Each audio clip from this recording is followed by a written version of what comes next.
പുരുഷവർഗ സ്നേഹം. അയ്യോ മാഡം, വെറുതെ എന്നെ അങ്ങനെ തെറ്റിദ്ധരിക്കരുത്. ഞാൻ അങ്ങനെ ഒന്നും ചിന്തിക്കുന്ന ഒരാളല്ല. വളരെ സത്യസന്ധമായിട്ട് സത്യത്തിനൊപ്പം മാത്രം നിൽക്കുന്ന ഒരാളാണ് ഞാൻ. എന്നിട്ടാണോ മിസ്റ്റർ മജീദ് മൊഴി ചൊല്ലാൻ പോകുന്ന കാര്യം ഇതുവരെയായിട്ട് എന്നോട് പറയാഞ്ഞത്? അതിപ്പോ പങ്കിമാവനെ വഴക്ക് പറയേണ്ട കാര്യമൊന്നും ഇല്ല. അത് എന്റെ വിധിയാ, ഞാനങ്ങ് സഹിച്ച്. എന്റെ സുലു, നിങ്ങൾ മാത്രം എന്തിനാ ഇത് സഹിക്കാൻ നിൽക്കുന്നേ? പിന്നല്ലാതെ എന്റെ പ്രശ്നം ഞാനല്ലാതെ വേറെ ആരെങ്കിലും വന്ന് സഹിക്കുവോ? എന്റെ പൊന്നു സുലു, മജീദ് വന്ന് വെറുതെ അങ്ങ് മൊഴി ചൊല്ലിട്ട് പോയ എല്ലാം കഴിഞ്ഞെന്നാണോ മജീദിന്റെ വിചാരം? അങ്ങനെ വെറുതെ മൊഴി ചൊല്ലാൻ പറ്റുമെന്ന് മേഡത്തിനോട് ആരാ പറഞ്ഞത്? 1-ാം തലാക്ക്, 2-ാം തലാക്ക്, 3-ാം തലാക്ക്, മുത്തലാക്ക് അങ്ങനെ പറഞ്ഞു വേണം മൊഴി ചൊല്ലാൻ. അല്ലാതെ വെറുതെ ആരും ഒന്നും മൊഴി ചൊല്ലത്തില്ല. തലക്കൊന്നാണ് കൊടുക്കുക വേണ്ടത്. എന്താ അല്ല, തലാക്ക് കിട്ടുന്ന കാര്യേ. അതെ, നമുക്കിതൊക്കെ അറിയാം. മജീദ് ഇവിടെ വന്ന് സംസാരിച്ചിട്ട് പോയതിന്റെ ഒരു ആഘാതത്തില് സുലു ഇങ്ങനൊക്കെ സംസാരിക്കുന്നത്. ഒന്നും കാര്യാക്കണ്ട, പോട്ടെ. എപ്പോഴുള്ളതാ. വിട്, അത് വിട്. അതെ, ഞാനേ അഡ്വക്കേറ്റ് പ്രഭാകരനോട് സംസാരിച്ചിട്ടുണ്ട്. പുള്ളി ഇവിടുത്തെ ഹൈക്കോർട്ടിലെ ലോയറാ. ഡിവോഴ്സ് കേസിലും സ്പെഷ്യലിസ്റ്റ് ആണ്. മുമ്പ് എന്റെ ഒരു കേസിൽ പുള്ളി അപ്പിയർ ചെയ്തിട്ടുണ്ട്.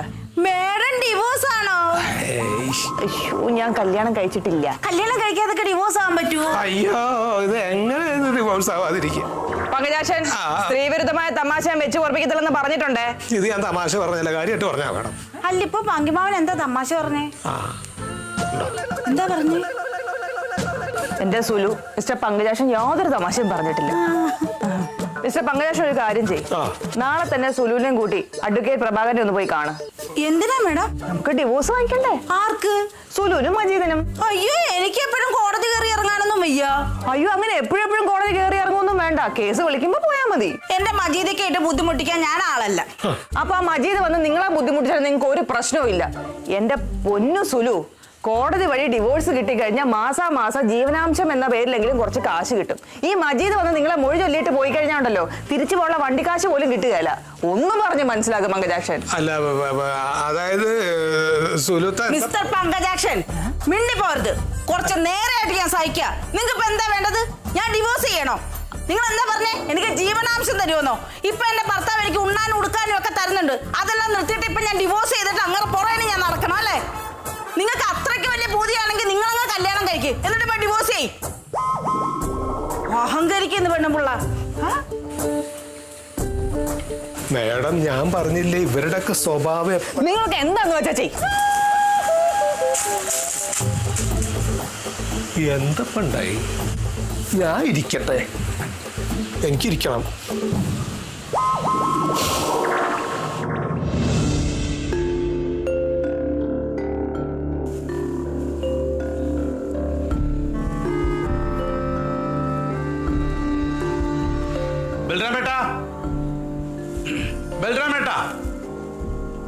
ബൽറാമേട്ടോ, ആ മജീദേ, ഇന്നാണോ സുലുവിനെ മൊഴി ചൊല്ലുന്ന ദിവസം? ഉസ്താദ് പിന്നെ മുഹൂർത്തമൊക്കെ കുറിച്ച് കണ്ടോ? മുഹൂർത്തോ? ആ, സുലു എവിടെ? അകത്തുണ്ട്, പാക്ക് ചെയ്തോണ്ടിരിക്കായിരിക്കും. ബൽറാമേട്ടൻ അവളെ ഒന്ന് വിളിച്ചേ. സുലു, സുലുവേ, ആ ദാണ്ട മജീദ് മൊഴി ചൊല്ലാൻ വന്നിരിക്കുന്നു. വേഗം ഇറങ്ങി വാ. പോരും.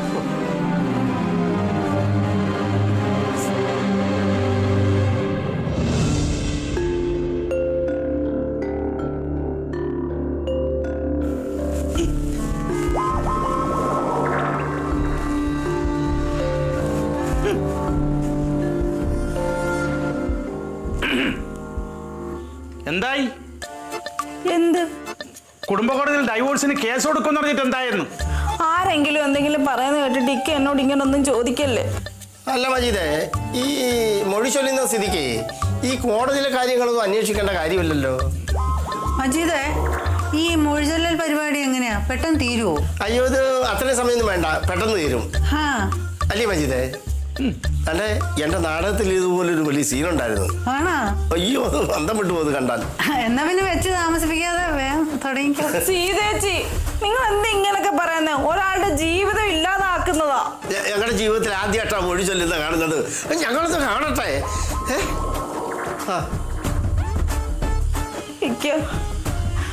ഇക്ക എന്തായാലും എന്നെ മൊഴി ചെല്ലുമെന്ന കാര്യത്തിൽ ഉറപ്പായി. പക്ഷെ അത് ഇവിടെ വെച്ച് വേണ്ടിക്ക. നമ്മൾ തമ്മിൽ എന്തെങ്കിലും പ്രശ്നമുണ്ടെങ്കിൽ അത് നമ്മൾ തമ്മിൽ തീർത്താൽ പോരെ. ഇക്ക നമ്മുടെ വീട്ടിൽ പോയിട്ട് ഇക്ക എന്നെ മൊഴി ചൊല്ലിക്കോ, ഇവിടെ വെച്ച് വേണ്ടിക്ക. പാപ്പ, ഉമ്മ പറഞ്ഞ ശരിയാ. ഇവിടെ വെച്ചൊരു സീൻ വേണ്ട. എനിക്കത് കണ്ടു നിൽക്കാനും പറ്റത്തില്ല.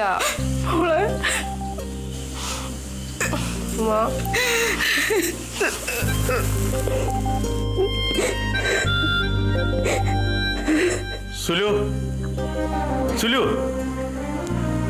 എന്തിനാ കരയുന്നത്? അതിന് നിന്നെ ആരും മൊഴിയല്ലെന്ന്.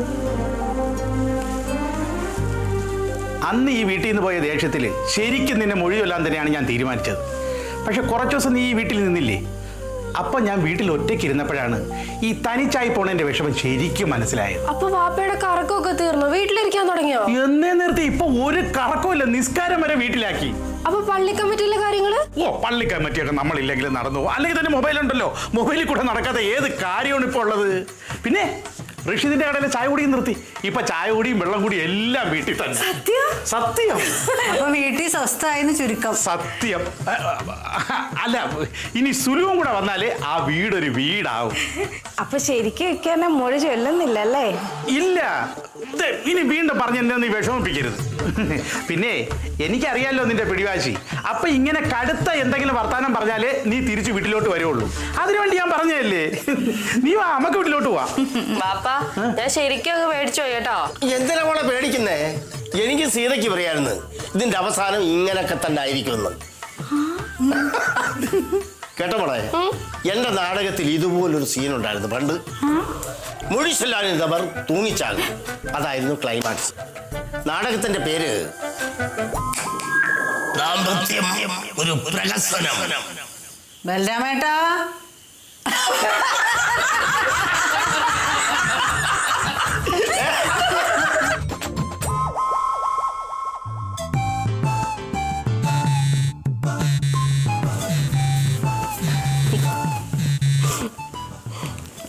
ഹലോ അമ്പിളിക്ക, ഇത് എത്ര നേരം ഞാനൊന്ന് വിളിക്കാൻ വെയിറ്റ് ചെയ്യുന്നത് അറിയോ? ആ പിന്നെ 24 മണിക്കൂർ എന്നെ വിളിച്ചോണ്ടിരിക്കല്ലേ, ഞാൻ വെയിറ്റ് ചെയ്യും. പിന്നെ ആ ഇവിടെ ഒരു വിശേഷം ഉണ്ടായി. ഇവിടെ വാപ്പയും ഉമ്മയും തമ്മിലുള്ള പിണക്കമൊക്കെ തീർന്നു. അവരെന്നിട്ട് ഹാപ്പി ആയിട്ട് ഒരുമിച്ച് വീട്ടിൽ പോയി. അതെങ്ങനാ തീർന്നതെന്നൊക്കെ ചോദിച്ചാ അത് വലിയ കഥ, അതൊന്നും ഇപ്പൊ പറയാൻ സമയമില്ല. ഞാൻ പിന്നെ പറയാന്നേ. പിന്നെ അമ്പിളിക്ക് എന്തെടുക്കുക? ഇവിടെ എല്ലാരും ഇവിടെ തന്നെ ഉണ്ട്. അവിടെ പോവാൻ മീനേ, അയല കിളി കൊടുവ ചെമ്മീൻ മീൻ മീനേ മീനേ അയല കിളി കൊടുവ മീൻ മീനേ. സീതേച്ചി, സീതേച്ചി,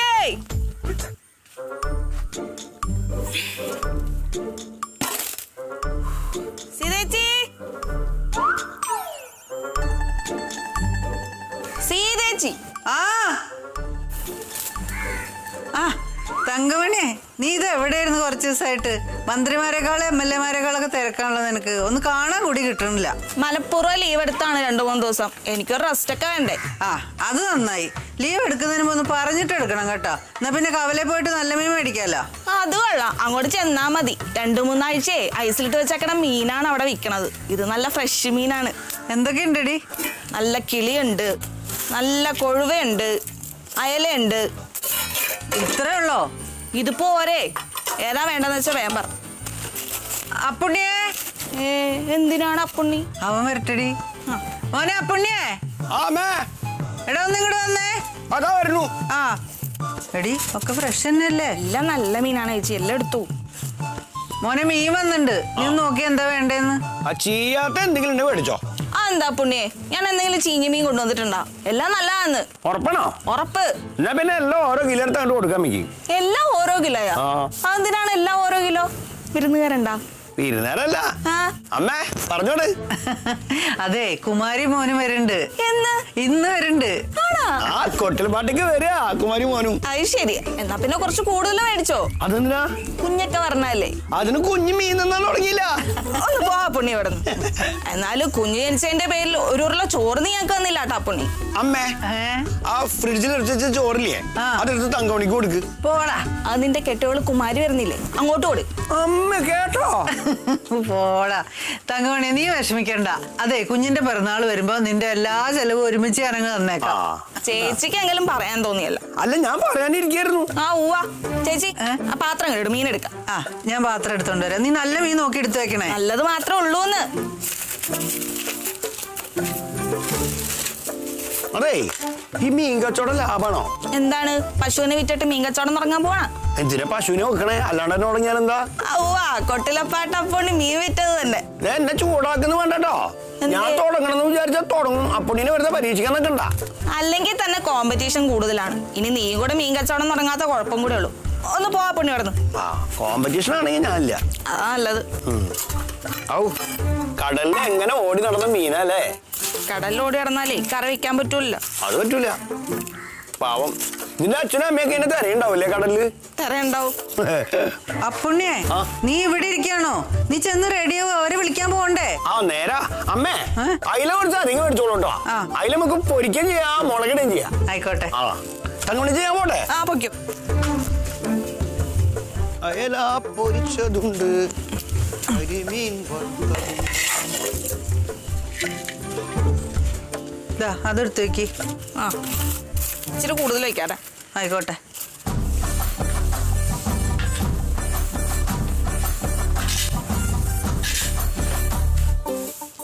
ഷായന, ഇതെന്താ ഇങ്ങനെയൊക്കെ ക്ലീൻ ആക്കണേ?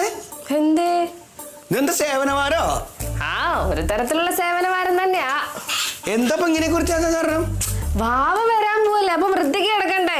അപ്പുണ്ണിയുടെ പോലെ എവിടെങ്കിലും ഒക്കെ കിടന്നാ മതിയോ വാവയ്ക്ക്? ആ, അത് നേരാ. വൃത്തിയാക്കിയില്ലെങ്കിലേ വാവയ്ക്ക് പെട്ടെന്ന് അസുഖം വരും. അതെ, ഞാൻ ഒരു സംശയം ചോദിക്കോട്ടെ? ഇതിന്റെ അടിയിൽ എന്തിനാ പിണ്ണാക്കോട്ട വെച്ചേ?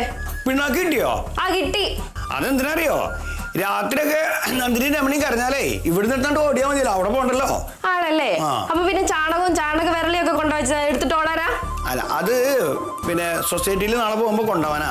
നമ്മുടെ സാവിത്രി റോസിനെ വളരാൻ വേണ്ടി ചോദിച്ചിരുന്നേ, അത് കൊണ്ടുവച്ചാ. അങ്ങനെയാണെങ്കിലേ നാളെ ആരെങ്കിലും ഒരാള് നന്ദിനെ രമണിയെ ചോദിച്ചാൽ അവരെ കൊണ്ട് ഇതിന്റെ അടിയിൽ വെക്കുവോ? നന്ദിനി രമണി എങ്ങനെ ഇങ്ങോട്ട് കയറുക? ഇതിലേക്ക് കയറൂല. പുണ്യേട്ടന്റെ ഓരോ കാര്യം വൃത്തികേടാക്കാൻ വേണ്ടിട്ട് എന്തൊക്കെ ചെയ്യാവോ അതൊക്കെ ചെയ്തു വെക്കും. എന്നിട്ട് ആ ചാണകവരലേക്ക് എവിടെ വെച്ചേ? അതൊക്കെ ഞാൻ പുറത്ത് കൊണ്ട് വെച്ചിട്ടുണ്ട്, ചെന്ന് നോക്ക്. ഓ, ആദ്യമായിട്ട് എന്റെ റൂം വൃത്തിയാക്കേണ്ട ഗമയായിരിക്കും. അതെ, അതന്നെയാ ഞാൻ കാണാറുണ്ട്. നീയും അമ്മയൊക്കെ ഇതിലേക്ക് ഇങ്ങനെ തുടച്ചിട്ട് പോകും, ഇങ്ങോട്ട് കയറില്ല. ഇത് പ്രേതബാധമുള്ള ഒരു അനാഥന്റെ വീട് പോലെ കിടക്കും. അതെ, ഞങ്ങളെങ്ങാനും ഇങ്ങോട്ട് കയറാൻ വന്നാലേ എന്താ പറയാ, എന്റെ മുറിയാ, ഞാൻ തന്നെ തുടച്ചോളാം, ഒരു സാധനം വെച്ച് അവിടെ കാണത്തില്ല, കാണാതെ പോയി, കീണാതെ പോയി, അങ്ങനെയൊക്കെ പറയില്ലേ? അതെ, അവനവന്റെ വീട് വൃത്തിയാക്കാൻ ആരോട് അനുവാദം ചോദിക്കേണ്ട കാര്യമൊന്നുമില്ല, അറിയോ? ആ, അതുകൊണ്ടാ ഇപ്പൊ കുമാരേച്ചി എന്നെ വിളിച്ച് പറഞ്ഞത് ഈ മുറിയുടെ പരുവ് എങ്ങനെയാന്ന് അറിയത്തില്ല, ഒന്ന് പോയി നോക്കണേടിന്ന്. എന്തായാലും വൃത്തിയായിട്ടുണ്ട്. ഇത് കഴിഞ്ഞിട്ടേ എന്റെ തൊഴുത്തു കൂടി ഒന്ന് വൃത്തിയാക്കിയോ. ഞാൻ എന്തിനാ തൊഴുത്ത് വൃത്തിയാക്കുന്നേ? എന്താ തൊഴുത്ത് വൃത്തിയാക്കിയ? അതിന് വാവ അങ്ങോട്ടൊന്നും പോയി കിടക്കുന്നൊന്നുമില്ലല്ലോ. അവിടെ ഒരു ആഹാരമുണ്ട്. ഏത് വാവ?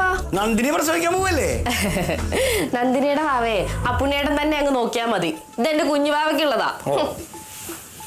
പിന്നെ ഒരു കാര്യം ഞാൻ പറഞ്ഞേക്കാം, മേല ഇവിടെ ഇനി പിണ്ണാക്കും തവിടും അതും ഇതും ചാണകവും ഒക്കെ കൊണ്ടുവച്ചാണ്ടല്ലോ എന്റെ സ്വഭാവം മാറും. എന്താക്കും? കുഞ്ഞിനെ ഞാൻ അവിടെ കൊണ്ട കൊടുത്തു, എന്റെ മുറിയില്. അതൊന്നും നടക്കൂല. ആ, നടക്കുകയൊക്കെ ചെയ്യും. പിന്നെ നിങ്ങൾ രണ്ടുപേരും കുഞ്ഞിനെ കാണണമെങ്കിലേ എന്റെ മുറിയുടെ ഫ്രണ്ടിൽ കാത്തു കെട്ടി കിടക്കേണ്ട വരും. അതൊന്നും സമ്മതിക്കില്ല. സമ്മതിക്കണ്ടെങ്കിലേ ഇനി മേലെ ഇങ്ങനൊന്നും ചെയ്യരുത്. ഓ, എന്താ അങ്ങനെ തന്നെയാ. ആദ്യമായിട്ടൊരു പണിയെടുക്കണ ദേഷ്യം അമ്മേ. ഓ, അത്ര ശക്തിയിൽ ചെയ്യണ്ട, നിലത്തിന് വേനയാവും. പിടിക്ക്, ചെയ്യ, ശക്തി ആവാതെ ചെയ്യ. പിടിക്ക്. ആണല്ലേ? ആ, മാറിക അങ്ങോട്ട്. ഓ, കാലെ ചെളി ഉണ്ടെങ്കിൽ ഇങ്ങോട്ട് കയറണ്ട. അതെ, അവള് കലിതുള്ളി നിൽക്കാ, നീ അവിടെ തന്നെ വന്നോ. ജമാലിപ്പോ എന്താ വന്നേ? അപ്പുണ്ണിയെ, കുഞ്ഞ് വീട്ടിലേക്ക് വരുന്ന സമയം നോക്കിയിരുന്നു. എന്തിനാ സമയം നോക്കണേ? നോക്കണ്ട. അവൻ കല്യാണം കഴിച്ചിട്ട് വരുമെന്നല്ലോ സമയം നോക്കാൻ. അപ്പൊ കുഞ്ഞ് ആദ്യമായിട്ട് വീട്ടിലേക്ക് വരാൻ സമയമൊന്നുമില്ല. അതെ, ഇത് അവന്റെ വീടാണ്, അവനെപ്പോ വേണമെങ്കിലും ഇങ്ങോട്ട് കയറി വരാലോ. അയ്യോ, അതല്ല പുണ്ണി. ഒരു കുഞ്ഞുണ്ടായി ആദ്യമായിട്ട് അച്ഛന്റെ വീട്ടിലേക്ക് വരുമ്പോ ജോത്സ്യനെ കണ്ട് ഭൂതകാലം രാഹുകാലം നോക്കുന്നൊക്കെ കേട്ടിട്ടുണ്ട്. അങ്ങനെ വല്ലതും കുറിച്ചിരുന്നോന്നാ ഞാൻ ചോദിക്കുന്നത്. അങ്ങനെയൊന്നും കുറിച്ചിട്ടില്ല, അങ്ങനെ സമയം കണ്ടില്ല. അതെ, അതിനൊക്കെ കാത്തിരുന്ന ആ പീതാംബരമാമൻ കുട്ടീനെ ഇങ്ങോട്ട് വിടില്ല. അല്ലെങ്കിൽ തന്നെ കുമാരേച്ചിയും വാവ ഇങ്ങോട്ട് വരേണ്ട സമയം എപ്പോഴോ കഴിഞ്ഞു. മനഃപൂർവ്വം പിടിച്ചു വെച്ചിരിക്കുക അവിടെ. ഞാനവിടെ പോയപ്പോഴേ എന്നോട് പറയാ, കൊണ്ടോണൊക്കെ കൊണ്ടുപോയിക്കോ, 15 ദിവസം അവിടെയും 15 ദിവസം ഇവിടെയും നിൽക്കണം എന്നൊക്കെ. എന്നിട്ട് അപ്പുണ്ണിയേട്ടൻ എന്ത് പറഞ്ഞു? ഞാനൊന്നും പറഞ്ഞില്ല, കുമാരി ഇങ്ങോട്ട് വരട്ടെ, ആലോചിച്ചിട്ട് പറയാം. അത് അപ്പുണ്ണിയേട്ടാ, കുമാരിച്ചിയുടെ അച്ഛനെ അവരോടുള്ള സ്നേഹം കൊണ്ട് പറഞ്ഞായിരിക്കും അങ്ങനെ. അതൊന്നും കാര്യാക്കണ്ട. പിന്നെ ഒരു വാവയൊക്കെ ഒരു വീട്ടിൽ വന്നു കഴിയുമ്പോ ആർക്കായാലും വിടാൻ തോന്നൂല. കുമാരിച്ചിയുടെ അച്ഛനായാലും ഇത്രയും നാൾ അവിടെ ഒറ്റയ്ക്കല്ലായിരുന്നോ? ഇപ്പൊ വാവ വന്നപ്പോ അവന്റെ കളിയും ചിരിയും ഒക്കെ ആയപ്പോ പെട്ടെന്ന് അങ്ങ് വിടാൻ തോന്നുന്നില്ലായിരിക്കും. അതുകൊണ്ടാ ഞാനൊന്നും പറയാഞ്ഞേ. അപ്പഴേ നീ ഇത് പെട്ടെന്ന് തുടച്ചു തീർക്ക്. ജമാലേ, ഷാഹിനത് തുടച്ചു കഴിഞ്ഞാ ഈ കട്ടിലെടുത്ത് ഇവിടെ ഇടണം കേട്ടോ. ഞാൻ ഇപ്പൊ പോവാ, ഞാൻ അങ്ങോട്ട് പോവാൻ വേണ്ടി റെഡി ആവട്ടെ. ഞാൻ പോട്ടെ കേട്ടോ. എന്താ നിക്കുന്നേ? കട്ടിൽ പിടിച്ചിട്ടുണ്ടേ? അതെ, കാല് കഴുകിയിട്ട് ഇങ്ങോട്ട് കേറിയാ മതി. ചല്ല് കാണിച്ചേ.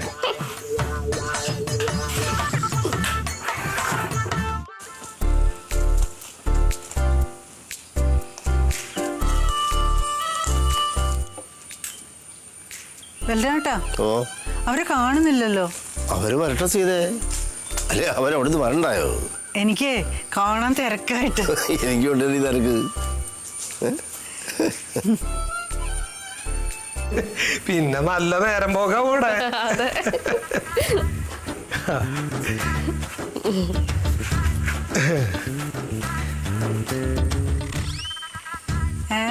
ഇതെന്താ രണ്ടാളും കൂടി ഇവിടെ വന്നേക്കണേ?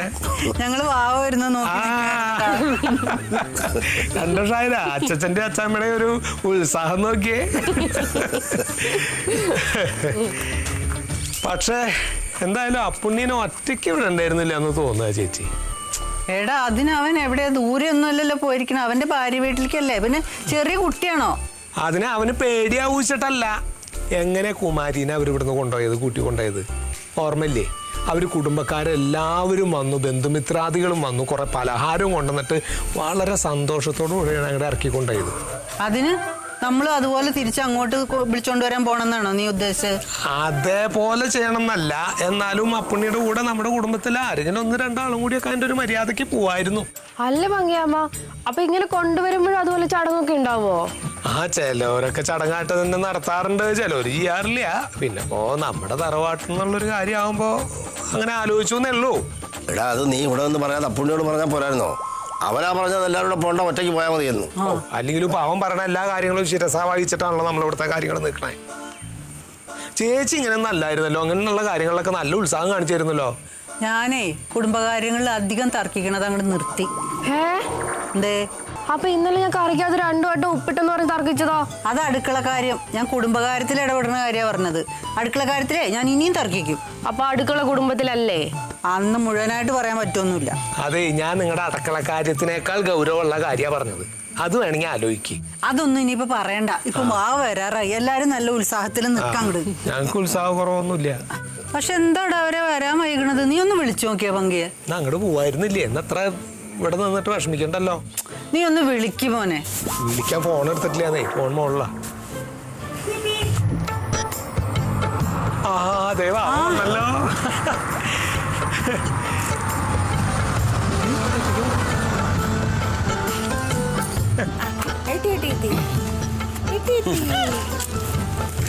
ടക്കട് വാ, നമ്മുടെ കൊട്ടിലപ്പാട്ടെത്തി. വാ വാ, അച്ഛന്റെ കുട്ടം വാ. ഇതാ നോക്കിയേ,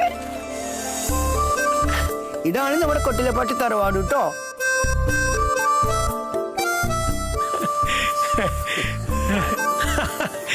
അച്ഛടാ,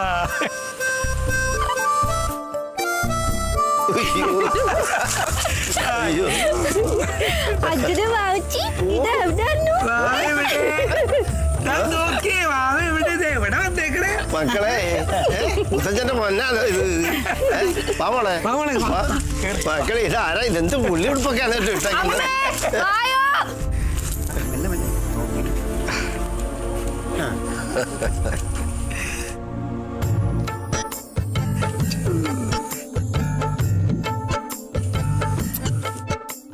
അച്ഛമ്മ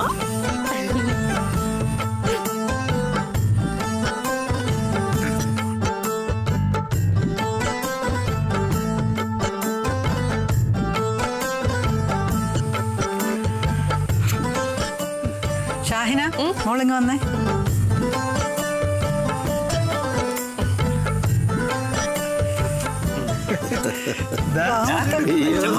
അച്ഛമ്മ അടിക്കുന്ന കുട്ടനെ അച്ഛമ്മയുടെ കൂടെ കുട്ടിൽപ്പാട്ടിക്ക് കൊണ്ട് കയറിക്കോ. വാ മോളെ, ചുമണം മുത്താണ്, കഞ്ചാഴി ആവേണ്, തറവാട്ടിൽ കയറാൻ പോവാണ്.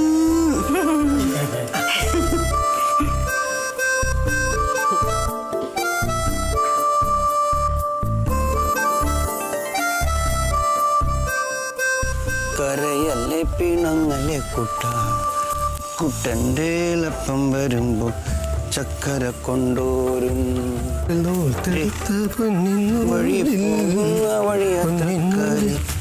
എത്രയും പെട്ടെന്നൊരു വാഷിംഗ് മെഷീൻ മേടിച്ചില്ലെങ്കിൽ എന്റെ രാഷ്ട്രീയ ജീവിതം മുഴുവൻ തുണി അലക്കി തീരുമല്ലോ ദൈവമേ. ഇതെന്താ